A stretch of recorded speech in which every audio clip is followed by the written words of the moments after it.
How y'all doing, everybody? Welcome to the Bayou Ballers podcast.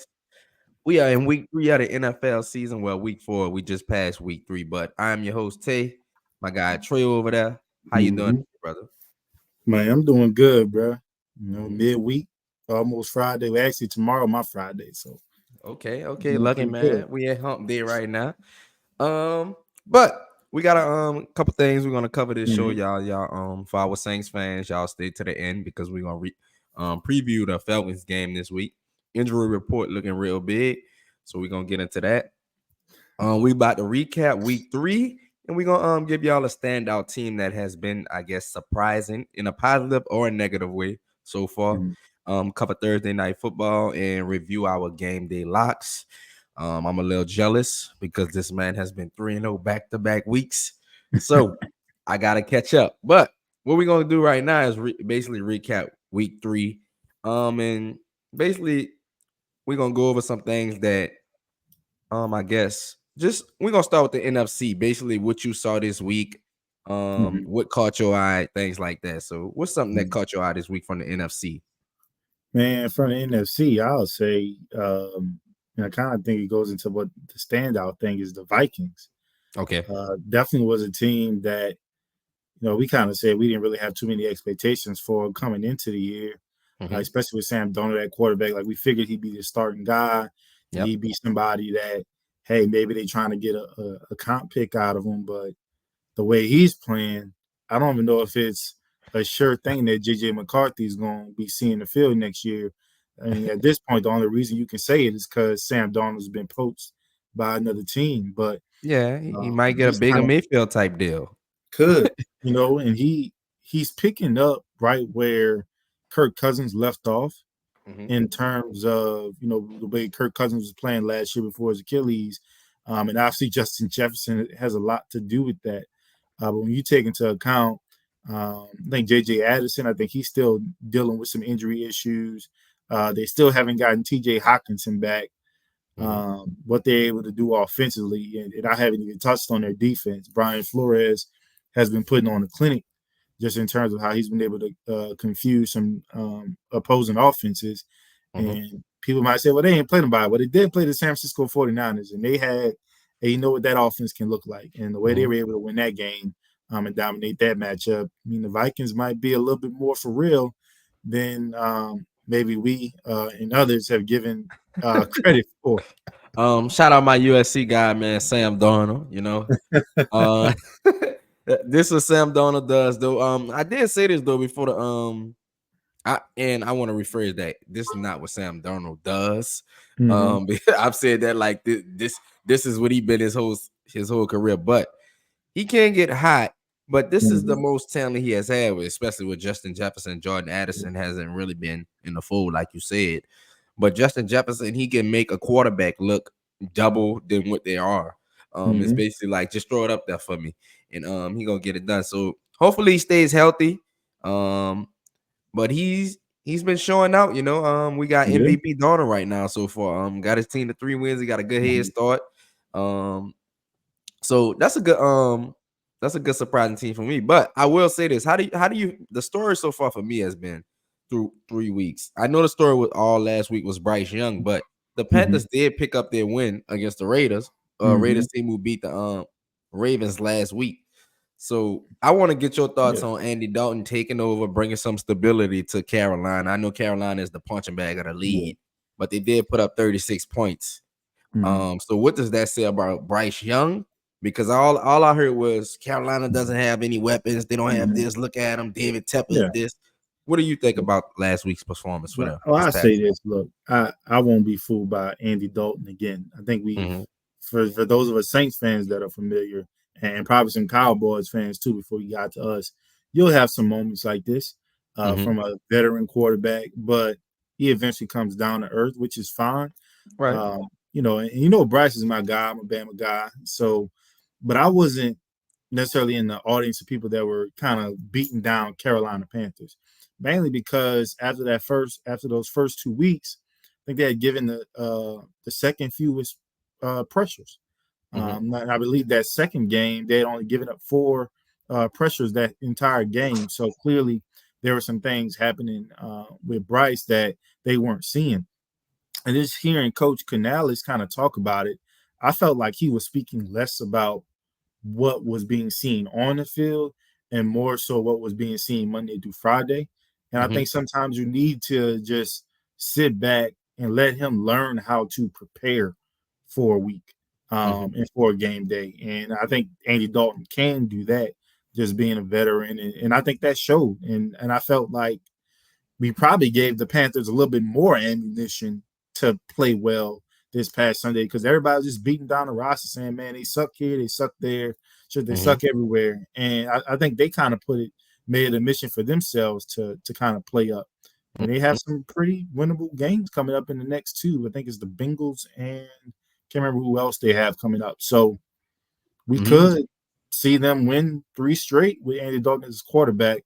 But I was in support of it just because the Bryce Young I was seeing, I wasn't seeing the guy that showed the things that got him drafted. I'm not in the Mm-hmm. camp of saying that it was clear that CJ Stroud was the better prospect. I think when you watch those guys in college, Bryce was the better prospect, especially Okay. given the offensive line he played with Alabama and the wide receiver depth that he played with Alabama, which didn't hold the candle to what Ohio State had at the time. Mm-hmm. So I think Carolina made the right decision. I just think they went the wrong way about it. But maybe this is their way of righting the ship. That's the way I'm choosing to view it as. I don't believe the relationship is tarnished between Mm-hmm. Bryce and the organization. I just think everybody doesn't have to grow and develop by taking lumps. Sometimes you can sit back, and I felt like the Panthers were in a position of luxury that they could do that. It's not like they got a young quarterback in that you're scared to put him in because then you really got to move off from Bryce. You got a 36-year-old in a so-so 2025 quarterback class. Let Okay. Bryce grow, and I think he'll probably be in the next couple of weeks or so. Okay. Um, you touched on the team a little bit. Mm-hmm. The Cincinnati Bengals, two wide receivers who are not paid. Mm-hmm. Um, and they're 0-3. The Steelers are Mm-hmm. 3-0. Granted, Baltimore's 1-2. Yep. The Browns are 1-2, I believe. 1 and 2. Yep. They 1-2 as well. So I think the division is out of touch. One win will swing you right in the cause Yeah. unless Mike Tomlin just him and Justin Fields keep winning. But what's your take on the Cincinnati Bengals right now? Chase finally got going, had 2 Yeah. touchdowns against Washington, but they did lose and give up 36 points. Yeah, man. You know what? The Bengals, they're known for slow starts, and Right. mostly it's Joe Burrow who's known for slow starts. These past 2 games, he's played pretty well. In Mhm. my opinion, enough for them to win. And one of the big surprises for me, I mean, we know the storylines with the wide receivers not getting their payday. Mhm. Obviously, Joe coming back from injury. They still have a so-so offensive line, losing Joe Mixon, but their defense has been something that has surprised me. Mhm. I didn't expect them to struggle as much as they have this season, and struggling against a rookie quarterback. Road start, first primetime game in the league, and you just kind of let him have his way. Uh, I mean, it was a sight to see, but I had Mhm. just never seen that team look like that. And we got to keep in mind, we were talking now about the offensive guys that are waiting on a deal. There were a few defensive guys over the past couple of years in Cincinnati that were waiting on deals and never got them. A guy Right. like Jesse Bates that leaves, guy like DJ Reader that leaves in free agency, and Mhm. now a guy like Trey Hendrickson, who Yep. may very well either leave in free agency or be traded at the deadline, especially if they don't get back to their winning ways. So I don't know. I think it's an ownership issue, really, because you got a lot of disgruntled guys in the locker room.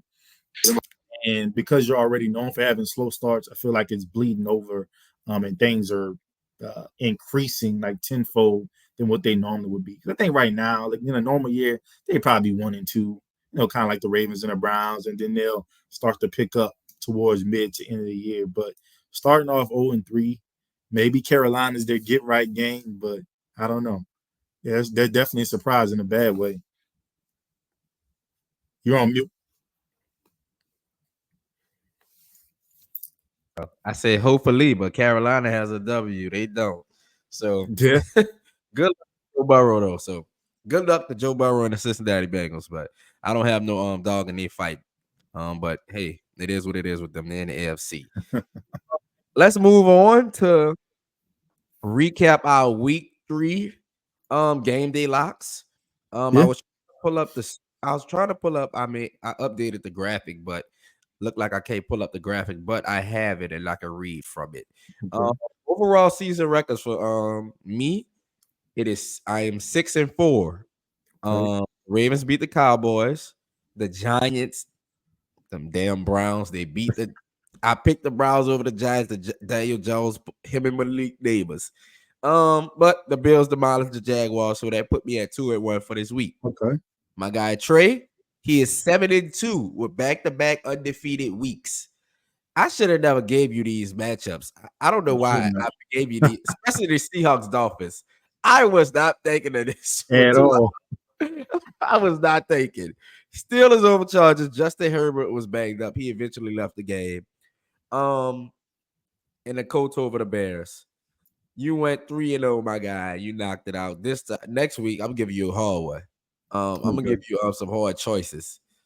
As long as you give yourself hard choices too. That's fine. That's fine. You can give me a couple. Okay. But that's where we stand at now, y'all. I'm 6-4. Trey is 7-2. We're gonna put something on the line for the whole season. We're gonna have a wage at the end. Yeah, we can have a little trophy. How about that? Mm. You know what? You're a Spurs fan. If you beat me, I'll buy a Wemby jersey.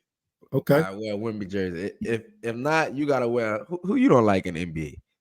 Pretty much everybody's not a Spurs, so you just take your You pick. gotta wear LeBron. You gotta get a LeBron jersey. All right. You gotta get a LeBron jersey, man. That's the wager, y'all. Y'all gotta see that. Now we're gonna move on to Thursday night football. Cowboys Giants. Mm-hmm. Another struggling team in the Cowboys. Lost back-to-back games against our Saints and then the Ravens. They had a fake comeback. And the Giants, who coming off good win and they feeling good about themselves. Daniel Jones and Malik Neighbors, new connection they coming up with. So, what do you think about this game and who has more on the line? Do you think either of these teams can win this division? I think of the two, the Cowboys have the best chance to win the division, but I believe if they lose this game and fall to 1-3, it's going to be hard to catch up to a Washington Commanders team is out to a fast start at 2-1, if I'm not mistaken, Mm-hmm. and the Eagles, who are also at 2-1.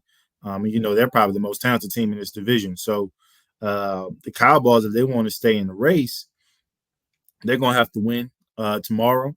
And I would say the same thing for the Giants. If they want to prove that they are indeed a player in not just this division but the conference, this is a game you have to win too, because the Cowboys have pretty much owned the Giants for better part of what it feels like a decade almost Since of Michael being Strahan able and to them lead. left, huh? Um, so I mean, I think it's a statement day for both teams to really just kind of show where they are. I Okay. think it'll say more about the Cowboys, win or lose. I think if they win, it's like, okay, maybe they can get back to themselves, be able to Mm-hmm. rush the passer, be able to stop the run because they haven't shown the ability to do that, being gashed 2 weeks in a row by Alvin Kamara and then Yep. Derrick Henry. If they can see, maybe they can establish a run game of their own. Maybe their offense needs to help out their defense a little bit more. Mm-hmm. But I think the Giants, it might not say a whole bunch for them if they win. I think people still view the Giants, or they'll view the Giants when it's all said and done. But at the very least, it may say some things about their current leadership, their coaching staff, their front office, and Daniel Jones, even if they can start to stack up some of these key wins, especially within their division. But it's going to be hard. I think if the Giants win, I don't really still see them competing in the East. But if the Okay. Cowboys lose, I definitely see them continuing to fall because they have a pretty difficult schedule. Okay. What I take away from this year with the Giants is this Mhm. basically Daniel Jones make it a break a year. Yeah. They got him a receiver, and he's looking like every bit of the top 10 pick he Yeah. is. And Malik Neighbors took him a minute to warm up, but that's usual for especially when you have a quarterback like Daniel Jones. No shots fired, but hey, it take him a little time to get there. But if Daniel Jones can pull out a 2 years ago type um year when they I think they won what 10 or 11 games It was when like Barkley was there. 10. I think they well, they got him with 10 wins, like 9 or Yeah, 10 wins, something yeah. like that. If Daniel Jones can pull another season out like that with a wild card, I think Mhm. that buys him another year with the Giants, especially when he's still on that deal. Because if they wind up being a 5 or 6 win team, I think they might start looking for that next quarterback. They were dabbling with it this year, this draft, but I didn't think they saw no one they liked it. They wanted to get Daniel Jones a weapon to see what he really Mhm. is. So it's real ramifications for Daniel Jones. I'm not gonna say for the Giants, but it's for Daniel Yeah. Jones. Oh, for sure. So we'll see. And we know when the quarterback's gone, the coach might be going with him. So we'll see what's going over there. Cowboys, I'm so sick of the Cowboys. I'm tired of talking about the Cowboys. Like you see them everywhere on every TV show. I think they're a solid team. Yeah. I think they're 9 to 11 at most, 11 win team at most. Mhm. But they get overhyped, but they're not that special of a team to me. They have Yeah. one receiver. Their defensive line is not as great as it should be. I would Mhm. say. So Micah hasn't been playing up to par. The cornerbacks, one is hurt for 8 weeks. Trayvon Diggs doesn't look like himself pre-injury. So they have a lot of things. Like you said, they're getting killed by the run. So they got a lot of things to fix within these weeks. And one of those teams will, and Philly doesn't look as well as either. So one of those teams is going to have to win a division, but we'll see who gets on the roll first. But Mhm. you better watch out for Mhm. Washington over there. And look, I help you out this week. I actually picked this game. I picked the Giants over the Cowboys. How about that? Okay. How about that? Put that as one of my 3 games. Giants over Heard. Cowboys. Giants over Cowboys. All right. Now we're gonna get to the real meat and potatoes of the show. We know what y'all come here to see. Y'all come here to talk about these Saints and these Falcons, the rivalry of centuries. Yeah. Both teams coming off a loss, close losses as well. Mm-hmm. Falcons feel like they were cheated. The Saints were not cheated. The fans was cheated by the Saints, but we're gonna go with that. Both Falcons sit at 1-2, Yes. and Saints are 2-1. Mm-hmm. Buccaneers are 2-1. Carolina is 1-2. So this division, we think this division will go to the end. We don't know Mm-hmm. who will be there. Look like Tampa Bay is a solid team. Yeah. Atlanta looks like they got to find their footing with Kirk Cousins. We'll see how he keeps progressing off that Achilles injury. But Saints Falcons preview. What are your key factors for the Saints to get a win? I mean, I think first and foremost for the Saints to get a win, they have to stop the run. Mm-hmm. Bijan and Tyler Algier, they're going to be a formidable duo. Mm-hmm. And we know they're talented backfield. And so I think everything for the Saints defense starts with, can you stop the run and force Kirk Cousins to be more of a drop back passer? Um, and when that happens, I believe we have to try to rush. Like we have to start getting pressure with 4. Bro, Um, tell we've me been about it. struggling. We've been struggling. Chase Young has had his moments where he's Mm-hmm. generating pressure. Carl Granderson has had moments where he's generating pressure. But also at the same time, when they do that, they rush too far upfield. They've been Yes. giving each other lanes, and so I will add to pressure and say we need interior pressure. Just mainly because Kirk isn't moving around. He never Mm-hmm. really was that type of guy, but he's definitely not because he's not 100% with that Achilles. And so, Brian Brzee, you're going to have to get more pressure and generate and push the pocket. Mm-hmm. Colin Saunders is back healthy. I mean, he posted that he's back. So, hopefully, he gets some snaps as well. He's going to have to help with that endeavor and generating that interior pressure that allows guys like Chase Young and Carl Granderson to capitalize when that quarterback, has to get pushed in. Mm-hmm. And so those are kind of my big keys. And then from an offensive standpoint, call 12. He has to get involved. I feel like we've been very conservative, even as many points as we scored the first 2 games. When you look at the game plan, it was run a lot, Yep. hit big plays off over the top. Yep. I think you got to start to utilize Chris Olave for who he is and what he is, which is a bona fide wide receiver 1. He can give it to you either way you want it. So try to get some of these easy throws in because we're dealing with the offensive line injuries. We Yes. don't know if we're gonna have Ruiz. We already know we're out Eric McCoy. So we're lacking depth there. So we're Mm-hmm. gonna have to, I feel like, spread our offense out a little bit and utilize the passing game. Some people got to start earning their money. Derek Carr, you got to earn your money this one. Chris Olave, Rashid Shaheed, y'all want new money. Y'all gonna have to earn that tonight or Mm-hmm. that game. And this could be a Taysom Hill game. And when is it not a Taysom Hill game versus the Atlanta Falcons? So Mm-hmm. I would say stopping the run, interior pass rush, and opening up the pass game, but mainly getting Chris Olave more involved, maybe Mm-hmm. two involved, would be some key victories for the Saints. Okay. Um, I agree with most of everything you said. Expect I pulled up this injury report so Yeah, y'all can see this isn't fake. pray for it. Atlanta has one guy on the injury report, Mm-hmm.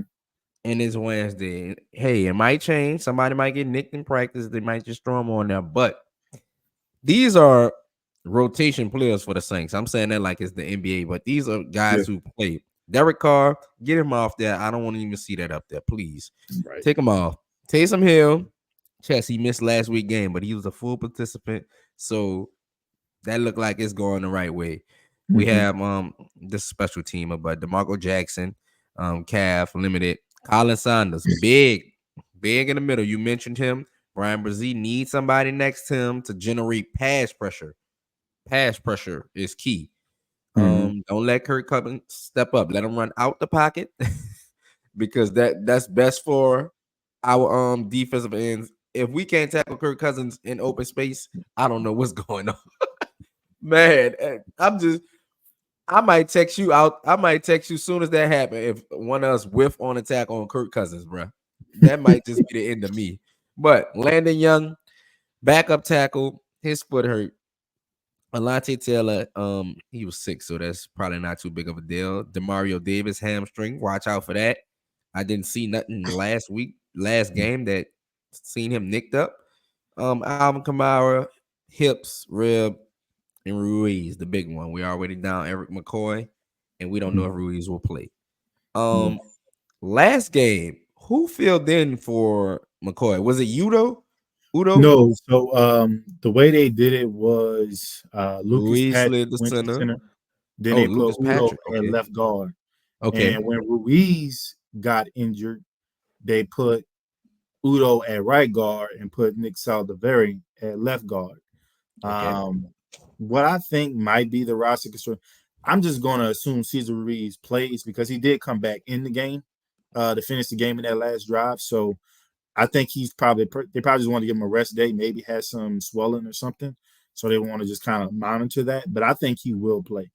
And I think if Okay. he plays, I think you keep Lucas Patrick at center because clearly that was your first go-to thought to put him Mm-hmm. there. So clearly that's the guy that's been getting the second team reps there. Keep Ruiz at right guard. And I would either start Nick Saldiveri or Landon Young if he's healthy to go at left guard because one, I'll put Nick there because you drafted him to be a left guard. So I would put him there, but Udo, he cannot touch the field, man. It was It embarrassing was to tough. watch. I think a lot of things we couldn't do offensively was because he couldn't do his job effectively. Mm-hmm. And and then here's the thing: this guy is known to be better at right tackle and struggles at guard, but here we are putting him there. So Do um, not be don't be surprised, Trey. You know the So, Saints so I'm regime. praying that it's Nick Saldiveri or Landon Young, mainly because we're going up against a really good defensive front led Mm-hmm. by Grady Jarrett. We already know Cesar Ruiz struggles against this guy. There's no Eric McCoy to babysit and protect us in a Mm-hmm. way. So there's going to be some struggles. I think we're going to see a lot of the same issues from an interior pressure standpoint with our offensive line. So that's why I'm like spread out a little bit more, give Derek Carr some easier throws because this throwing off the back foot type of thing, like we can't have that. Mm-hmm. That's the mechanical issue. And if we're going to keep being conservative offensively, I don't see why we're not playing Jake or Spencer. If you're going to be conservative with an 11-year veteran, we can go with the young guys, but you got Mm-hmm. to open it up. And I think he's done enough so far to warrant opening up the offense. So we'll see what that looks like against Atlanta. Um, it's about to be 6:30, so we got to get out Yeah. of here, you guys. But one last thing on these Saints Falcons, I think Clint Kubiak, knowing the offensive line injuries and Mhm. them struggling toward last game, Yeah. I think he has to get the ball in our playmaker hands quickly. Mhm. Um, or we have to slide protection. We have to chip. Atlanta has been looking for a pass rusher for the longest. They are good in the inside, but I don't know. I don't believe they have any standout defensive end. Judon. Um. Oh yeah. Oh Lord, they traded for Judon, but he's coming off injury. How has he Mhm. been this season? But So he's so. been he's been so. Yeah. We'll They see. haven't read games like talking about. So I mean. Yeah, and that's normal. Who you got winning? I mean, you know, I got guys chosen franchise winning this game, and I think even despite the injuries, I don't think this game will be relatively close because I Hmm. think they feel in that locker room that the game versus the Eagles shouldn't have been relatively close. I don't think we're about to put up 50 something points like we did, you know, close to the first two games of the season or what we did to the Atlanta to end the Hmm. season. I think they still have a bad taste in their mouth. I think there's going to be probably a good first 1.5 quarters where we're kind of going back and forth. No team is really pulling away, but I think some second half adjustments, a couple turnovers, getting to Kirk Cousins a little bit more than they can get to Derek Carr is going to kind of help us pull away to a double-digit victory when it's all said and done. Okay, I agree. I have Saints winning. I think this will be big because the division wins will count and it will matter towards the end of the season. But yo guys, let us know what y'all think who will win Saints versus Falcons. What y'all think who's been a standout team of week 3, negatively or positively. But this is the Bayou Ballers podcast. We will be having our graphic up of the teams we choosing for our week 4 picks. But other than that, we out, you guys. Y'all have a good day. All right, y'all.